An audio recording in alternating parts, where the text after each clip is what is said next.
ನಮಸ್ಕಾರ. ನಿನ್ನೆಯಿಂದ ಟಿವಿ ಮಾಧ್ಯಮದಲ್ಲಿ ಪ್ರಸಾರ ಆಗ್ತಾ ಇದೆ ಮುನಿರತ್ನ ಅನ್ನುವ ನಾಯಿ.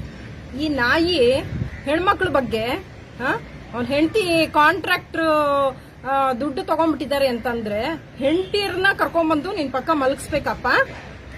ಯಾರು ಹೆಣ್ಮಕ್ಳಿಗೇನು ಮರ್ಯಾದಿನೇ ಇಲ್ವಾ?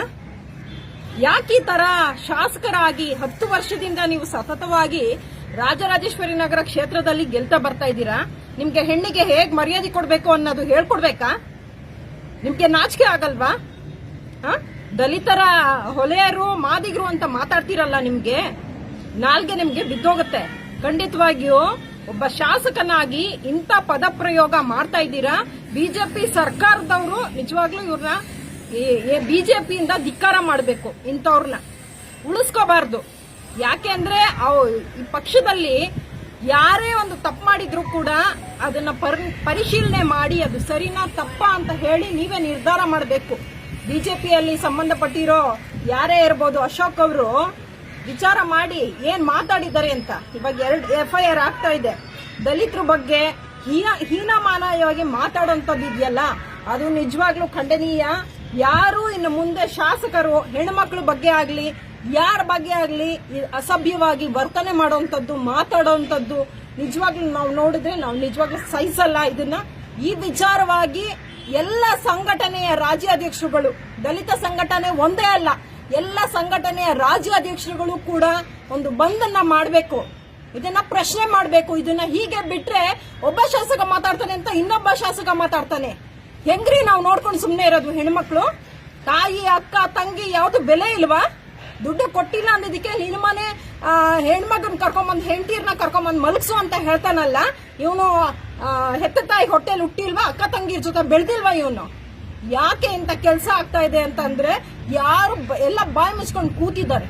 ಶಾಸಕರು ಅಂದ ತಕ್ಷಣ 2 ಕೊಂಬಂದ್ಬಿಟ್ಟಿದ್ಯಾ? ಇವ್ರು ಮಾಡೋ ಅಂತ 40% ಕಮಿಷನ್ ಸರ್ಕಾರ ಎಲ್ಲ ನೋಡಿದೀವಿ ನಾವು.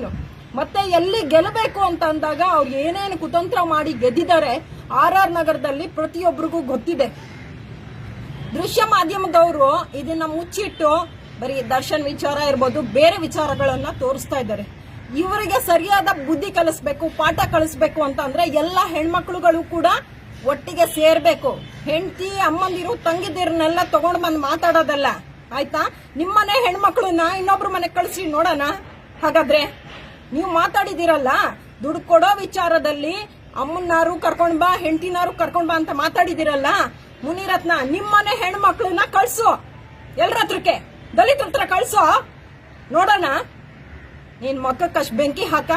ಇನ್ನೊಂದು ಸಲ ದಲಿತರ ವಿಚಾರಕ್ಕಾರು ಬಂದ್ರೆ ಖಂಡಿತವಾಗಿ ಉಗ್ರವಾದ ಹೋರಾಟನ ರಾಜ್ಯಾದ್ಯಂತ ಮಾಡ್ಬೇಕಾಗುತ್ತೆ.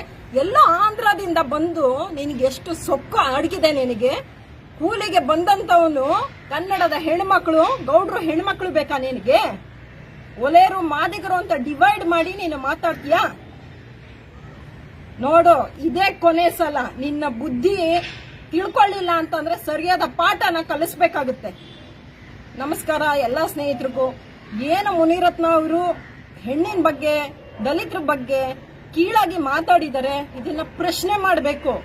ಇದಕ್ಕೆ ಅವ್ರಿಗೆ ಸರಿಯಾದ ಉತ್ತರ ನಾವು ಕೊಡಬೇಕು ಅಂತ ಹೇಳಿ ತಮ್ಮಲ್ಲೆಲ್ಲರಲ್ಲೂ ನಾನು ಪ್ರಾರ್ಥಿಸ್ಕೊತೀನಿ. ನಮಸ್ತೆ. ಅಭಯಶೀಲ, ಅಭಯ ಸಮಾಜ ಸೇವಾ ಸಂಸ್ಥೆಯ ಮಹಿಳಾ ರಾಜ್ಯಾಧ್ಯಕ್ಷೆ. ನಮಸ್ಕಾರ.